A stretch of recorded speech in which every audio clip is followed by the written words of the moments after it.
everybody. I am on my way to Indianapolis to yet another train store that I've found recently. I actually found this at the same time that I found Mr. Muffin's, but I actually forgot about it, and it actually disappeared. I had it saved in my favorites on Google Maps, but it disappeared for a little while, and then all of a sudden there was a red dot in Indianapolis again. I'm like, ooh, okay. So yeah, we're gonna go there today. We're gonna take a look at what they've got, maybe get some stuff. It is just about a mile south of I-70 on Shadeland Avenue Drive, I don't know, off of Shadeland, on the east side of Indianapolis. You'd think as a truck route would know my directions. I technically do, but anyways, we're gonna go there and see what they have. All right, to be completely honest, it was a little disappointing. I didn't even take video on the inside of it, just for the fact that it really didn't hold up to any sort of standards. They didn't really have high quality newer stuff. It would be a good place for budget minded modelers because they had a lot of the older stuff, stuff that you can work on, put metal wheels on and Katie couplers, that sort of stuff. They had a lot of that type of stuff, which is fine in and of itself. Like it's stuff you would find at the train shows for like, $2 to $5 for the cars, or the already put together buildings from 1973 that you would find for like $2, $3, $4, whatever. The problem that I had is the prices were really they were a little bit all over the place, but for the most part, they were just too high. There was one building that I was looking at, and I thought, well, that'd be a good place, a good building to put where I've got the grocery store, because I really don't like that there. Right now, it's just kind of a placeholder. It was a smaller building. It was something that I would have paid maybe $5 for. And originally I thought it said $2, so I put it down. I was going to come back. I was just going to peruse the store first, take a look, and I went back to get it. And then that's when I'm really looking at it, and I'm like, I like the building, like it's worth $2. And I look at the tag again, it was $20. And I'm like, I could get a whole kit for that and build it nicely. I could get 2 kits for that. So I ended up, I got a few things out of there, but I didn't really walk out with much. Like I said, it was a little disappointing. So yeah, we are now going to head up to Hobbytown, which is only about 8 miles north off of 465, kind of right there in the corner of 465 and 69. And I know I can get some stuff there, and I do need some stuff, so let's head over there now. Boy, was there ever a lot of nerds there. Oh boy. Oh, they were playing that Magic the Gathering or something like that. I don't know. It's nerds, that's all I know. I'm not a nerd. I'm a cool train guy, so don't get me mixed up in the wrong crowd or nothing. But yeah, anyways, while I am out this way, Mr. Muffin's is about 30 miles away.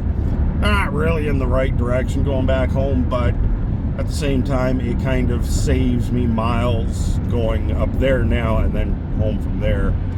It'll save me about an hour drive return. So I'm gonna go back up there, one, because I'm really itching to get the other Montana rail link that they had, and two, I remember after seeing the comments, I remembered seeing something about them having a big layout at the store somewhere in the back rooms or something. I'm not sure. The girls didn't mention anything to me, and I'm kind of surprised, but maybe it just slipped their mind too, and I'm not too worried about it. Gave me another excuse to go up there and buy that other locomotive. So we're gonna go up there now. We're heading up there, and let us see what we can get. All right, so I just left the Mr. Muffin's, not the train store, but the layout, which is in a different building that The girls said that they told me last time, and I'm not going to say they didn't because I didn't even remember the details of what they said. But the store is down. Woo, the store is down there on the corner. You got to climb up over the train tracks to this big building here, and yeah, it is massive. And so I thought that I would just make, a little segment in this video with that layout, but I think I'm actually going to make it its own separate video because there is a lot in there to see. So I will make that video and post it right after this one. Alrighty, folks, we are back home, and I have all of my stuff that I bought here, as well as I have a mail call. And let's see what I have. All right, let's start with the first store that I went to. I got a Walther's Mainline 63-foot pulpwood flat car, Georgia Pacific number 468. I got this because I haven't seen one like this before. Price was okay. $41.98. It was one of the things that I felt was at least, market priced. Let's pull it out. Almost thought there was a little bit of weathering to it, but there is not. So it's got a load of wood, which looks like it's just dowels or something like that, but I don't know if it was supposed to be glued down or if that was just some spare glue. That ended up going through. Well, now I got to put that back in. There we go. There we go. So yeah, I mean, it's, it's a Walther's mainline car. Decent enough detail. I think this is like their mid-level. Got the metal wheels, Katy couplers, standard issue. So got that. I think that's a good little addition. I got, because I want to start getting some of the track ballasted. I got 3 different kinds of ballast here. I've got coarse iron ore ballast, nice red one, medium dark brown ballast, and fine cinders ballast, so it's like a black. These are $6.99, well, $5.99 for these two, and $6.99 for this one. Again, probably a little bit more by like $1 or so, but I wasn't going to complain. I just wanted to make sure that I had some, because at that point I wasn't sure if I was going to go over to Hobbytown or not. And then the only other thing I got was what I thought was an Athearn blue box, which actually this one it actually is. There was one that was not what was marked on here. This is a something dome tank, undecorated. It was $10, which itself isn't bad for an Athearn kit. Now on here it says prototype photos enclosed, and that got me intrigued. So when I opened it up, sure enough, it is a kit that is just a standard tank kit. Nothing really special. I think and hope all the parts are there. I mean, as long as the trucks are. I don't know if they're in here or not. Let's see. Yeah, trucks are in there. Plastic wheels, but I can replace those. There are actually photos from August of 1992 of a UTLX 3882 tank. And so with a BNSF caboose right behind it, I could recreate that. It looks like it's getting pulled by a steam engine. Not too sure, can't read it. But anyways, yeah, so it's got some original photos, actual legit photos from 1992. And I thought that's pretty cool. You know, this was somebody's plan, was to put this together and make this tank car. And so I thought, you know what, for $10, I'm going to do that. So it should be pretty easy to do. Doesn't look like there's going to be too much weathering. Of course, it's hard to tell with, 30-year-old photos, but yeah, I'm going to try to do that. I'm going to try to get the proper decals to get on there. And yeah, I think that'd be pretty cool. And so if this was yours back in the day in 1992,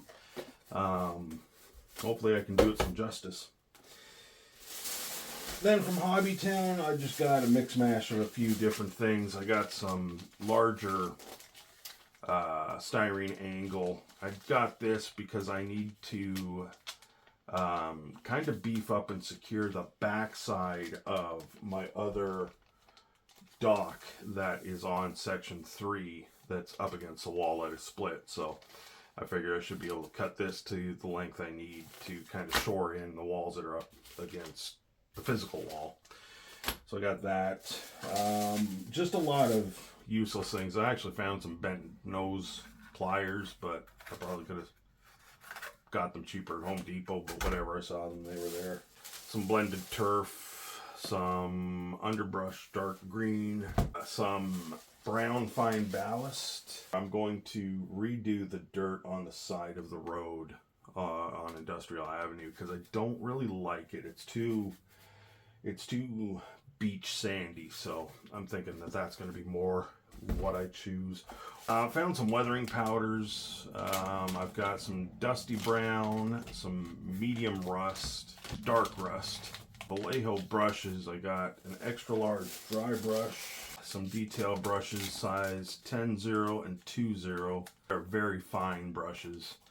So I figure for doing some like box cars or something, getting some rust streaks. Yeah, I got some plastic insulating joiners because I want to put on a programming track onto the layout. Flat Earth Tamiya paint, some clear flat brown. This is a fresh oil stain, engine fuel oil. I can't remember. It's kind of like it's a weathering liquid, weathering wash.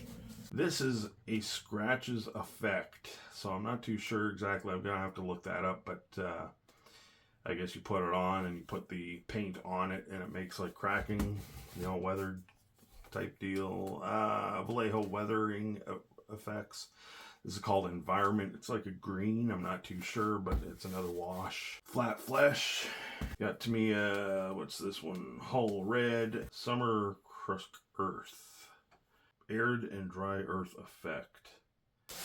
Last but not least, at Hobbytown, I got a fire siren from Evans Design. It's a little speaker. It's got a little button, and you can hook it up, and I will test it out. It says that it can attach directly to track power, so it's going to be interesting to see what that is, but it's 12 to 18 volt AC DC, so I should be able to plug it in no matter what. Figured that can go underneath the layout where the fire scene is. Then last but not least for the purchases, Mr. Muffin's Trains. Again, I got a nice little tote bag you get with your purchases.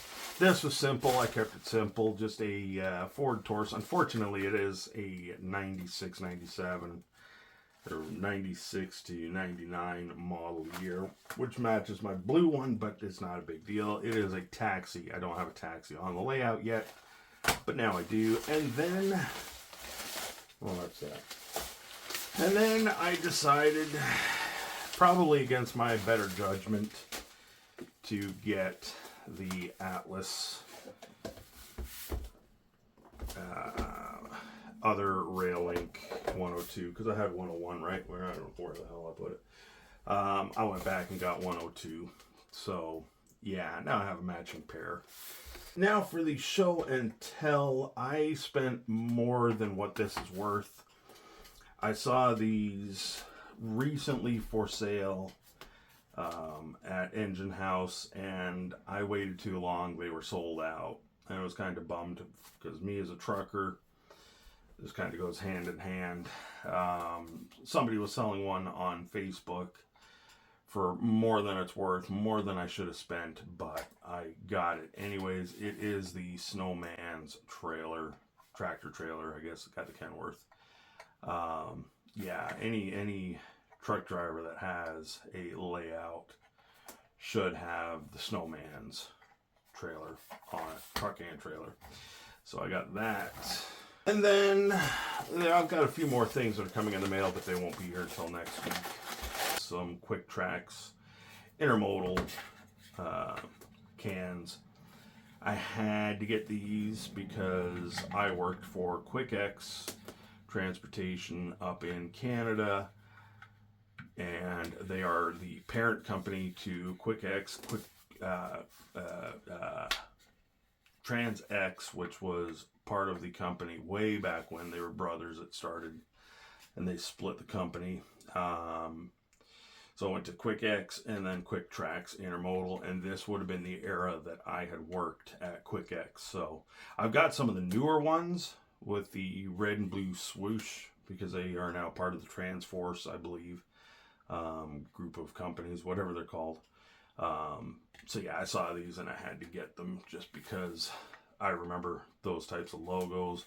I didn't haul too many cans from what I can remember, but I know I had at least one or two at some point that I ended up shuffling somewhere. So they all have different road numbers. So yeah, that's the mail call for today. So that is basically my haul from 3 different stores plus the mail. I'm not going to do a parade lap with the new Atlas. I will do an unboxing of this one though. I'll make that a separate video. And yeah, and then I'll have them consisted and running together, and maybe at that point I will have this car. But I mean, that's really the only things that I've got for a parade lap. I think that will wrap this one up. Thank you so much for watching. Keep an eye out for the unboxing of the Atlas and for the Mr. Muffin's layout. That one, like I said, that blew me away. So anyways, take care of yourself and happy railroading.